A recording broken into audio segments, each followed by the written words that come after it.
మనిషి ఆరోగ్యంగా బతకాలనుకోవడం ఒక ఆర్థిక నేరం కిందకి పరిగణించబడుతుంది.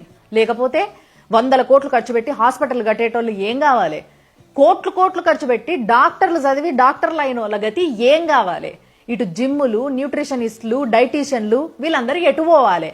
అందుకే ఆరోగ్యంగా బతకడం అనేది సమాజానికి హానికరం. ఇంట్లో చేసే ప్రతి పని పెద్ద కష్టం అయిపోయింది అని చెప్పేసి పైసలు పెట్టి మరి మిషన్లు కొనుక్కొని మొత్తం మిషన్ల పైన ఆధారపడేటట్టు చేసిర్రు.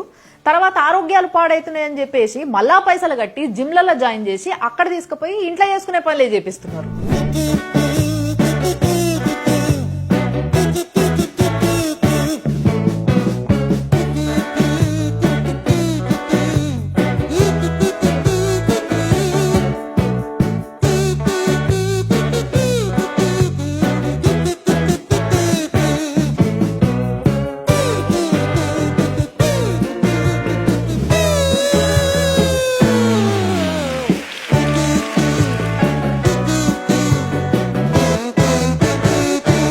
చూసిరు కదా, మనం అనారోగ్యంగా ఉంటేనే అందరూ బతుకుతారు.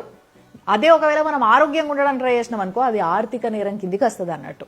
ఇంకా చెప్పాలంటే మీరు చుట్టూ చూస్తే మేజర్గా 2 రకాల హొల్లులు కనిపిస్తాయి మీకు.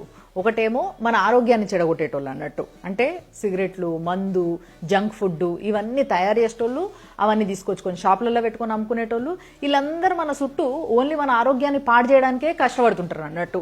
మళ్ళీ ఈ ఆరోగ్యం పాడైపోయిన తర్వాత దాన్ని రిపేర్ చేసేటందుకు మళ్ళీ ఒక వ్యవస్థ తయారవుతుంటుంది అన్నట్టు పక్కకు. వాళ్ళేమో ఆరోగ్యాన్ని బాగు చేయడానికి ఒక పెద్ద సెటప్ పెట్టుకుంటారు. అంటే ఇటు మన ఆరోగ్యాన్ని చెడగొడుతూ పైసలు తీసుకుంటారు, చెడిపోయిన తర్వాత దాన్ని బాగు చేస్తామని కూడా పైసలు తీసుకుంటారు. మొత్తం మీద సమాజానికి పైసలు వంచే పనిలో మనం ఉంటాం.